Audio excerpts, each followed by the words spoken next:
Down, baby. I'm a hero in my hometown, baby. Stop talking, just go down, baby. New York fans, welcome to a new session of Knicks Couch Report here on Knicks Bros TV. I gotta tell you, today's show is a little different. I gotta say, I'm a little ticked off. Alright, I usually used to put, a little bit of milk and sugar in my coffee. Nowadays, I just drink straight black coffee. It's getting harder for me to lose weight. I don't know if that's the case or it's just New York sports just ticking me off. So let's go ahead and get started. Before I go ahead and get into today's session, if you haven't seen my latest video that my brother did on the New York Yankees, and if you're interested in the Yankees, please click down below. It's the latest video he recorded yesterday. With that being said, talking about baseball, probably the best thing that's going on for my side of town is the Mets are 10-3, leading the NL East currently. I couldn't ask more from Cologne. I couldn't ask more from Matt Harvey. What an amazing start to his story. Coming off the injury that he did have and being 3-0 in his start is truly amazing. But good grief, it's the injuries with the Mets that are just ticking me off right now. You got, David Wright, Darno just broke his hand the other day, and it's like we just can't seem to get a break. But, if you're a Mets fan, if you've been a Mets fan for a long time, you kind of get the picture. So, overall, I'm impressed. I mean, we swept the Marlins. Looking forward to, the upcoming games. So we'll definitely keep you posted. The Islanders right now currently beat the Capitals 2-1. They're leading the series 2-1, I believe, as well. So, that part, everything's amazing. So let's get into today's show. I know it's been talked about. I know everyone's got an opinion on it. So do I. All right, and I'm talking about the Rivas situation. Here's the thing, guys. It doesn't matter to me that much, that Rivas is going out.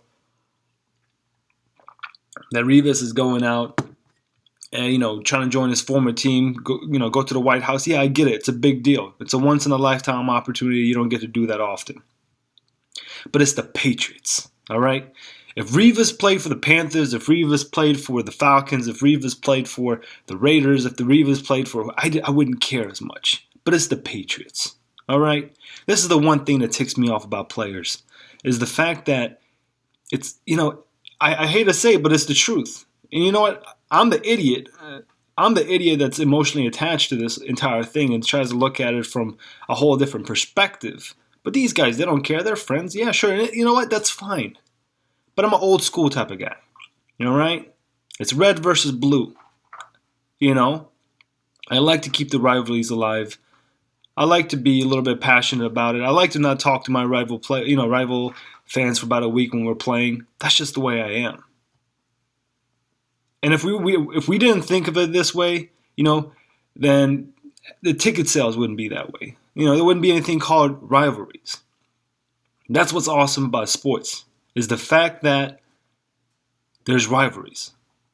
And when you see something like this, it just disgusts me. Here's the thing. This is the way I see it. It's like you got married, right? All right? This is my analogy. Follow me here. You got married. Then the old ex-wife comes knocking on your door. And she's like, hey, I got some tickets to the Jets game. You want to go? Jets game being the White House. Get it? Ex-wife is the Patriots. What are you going to do? Hey, you want to see the Jets, right? You want to go see the Jets? All right. Hey, I don't blame you. Go see the Jets. Jets being the White House. Go see the Jets.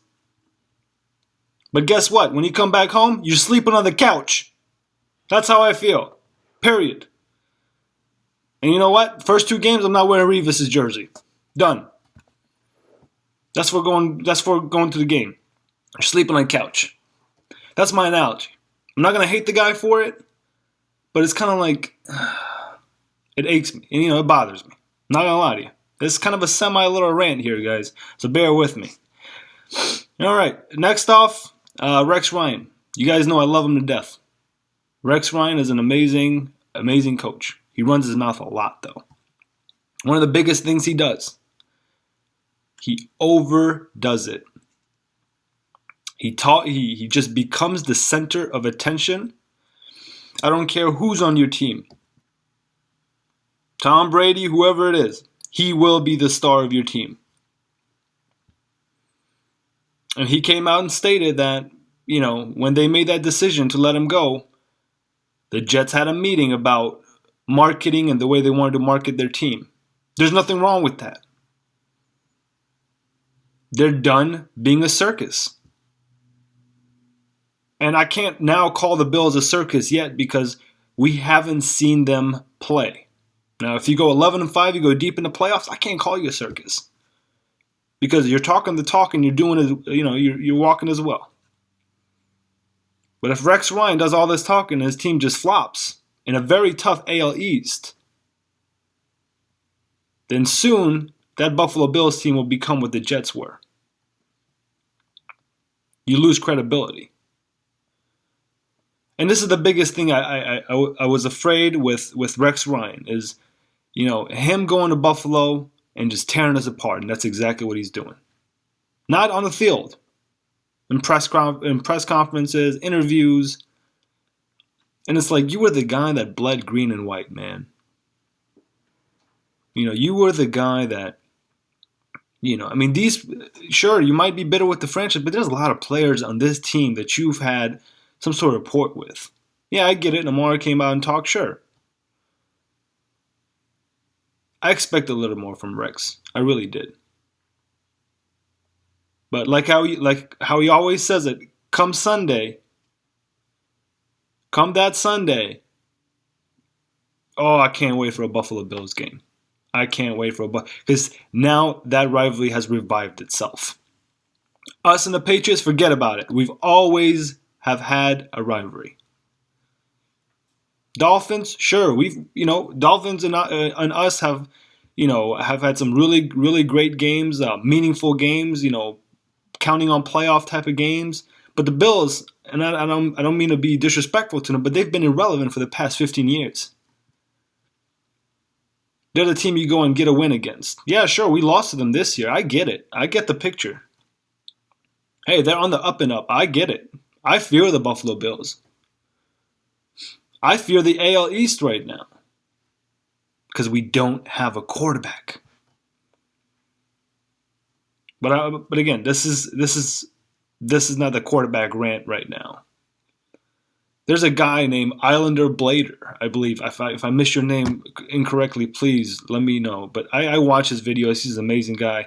This guy calls Geno Smith Geno Eugene Smith or something like that. It's freaking hilarious. But talking about that, guys, before I get into my next topic, next week, Sunday, 6 Eastern Time, I'm inviting Rock Chalk to the Grave. Huge New York Jets fan. Awesome guy. Love his videos. He's going to be on here, and him and I are just going to talk a lot of New York Jets football. I'm reaching out to Young J00. You guys know him and I have done videos previously too to see if he can get on as well. I'll definitely keep you guys posted on Twitter. But let's move on to my next topic here. I don't intend for this to be disrespectful to the Brooklyn Nets. I don't. You guys know I'm a New York Knicks fan. I've been a New York Knicks fan. I used to follow the Nets when they were in New Jersey. I liked the Nets. I was a Jason Kidd guy. I was a Vince Carter guy. I liked the Nets. Tickets were cheap. All right? But here's the thing. Ever since they moved to Brooklyn, they've taken a piece of the pie. They're in the same market. All right? They're in the same market. They're right across the street, literally, over a bridge. I gotta say, as a Knicks fan for the future, as far as the fans are concerned, I'm a little scared. The 2 years the Nets have been in the league, they've went to the playoffs. First year, they went really far. This year, quite honestly, I don't want to be negative, but I think the Hawks will take them. And that's that.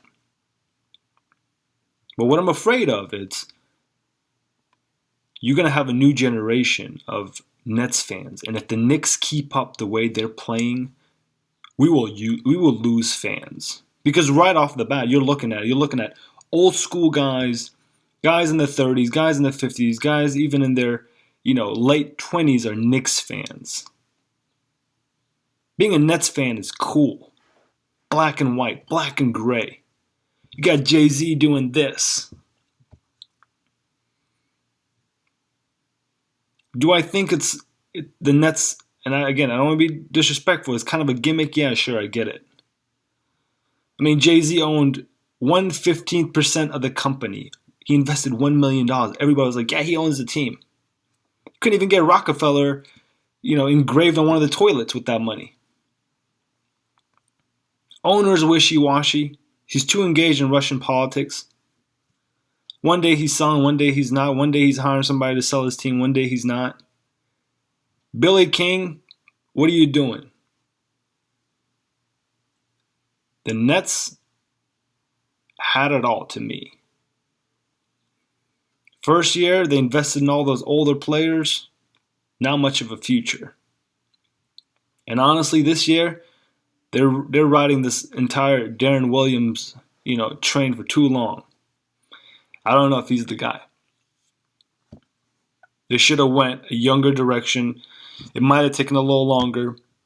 It would have benefited my Knicks. And quite honestly, right now, just like many other New York rivalries, this isn't one because the Knicks haven't been relevant. So I'm hoping, I am praying the Knicks will turn it around. And I think we will. And here's the one thing that I want to clarify with the Knicks is no matter who, what, where, whatever player we're getting, Melo has to be on point. He has to provide 110% night in and night out. And I hope he's much healthier player when he comes back. He's been on record stating that he has been healthy and he feels great and he feels yada, yada, yada.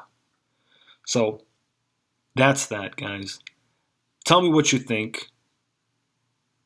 Should the Knicks be fearing for, their future? I mean, there's a crosstown rivalry right across the street that hasn't built itself, but, if you keep it up, Nets, I mean, if you think about it, 4 or 5 years down the road, you constantly make the playoffs, the Knicks over there are struggling, what happens then? But again, I hope that's not the case. I hope we can turn it around. And again, I know we will. I've said it from day one. I believe in Phil. I believe in Fisher. Have I come on here and criticized them a tad bit? Yes, I have. And that's my opinion as a fan. When people come out and say that, hey, why are you criticizing your team? It's my right.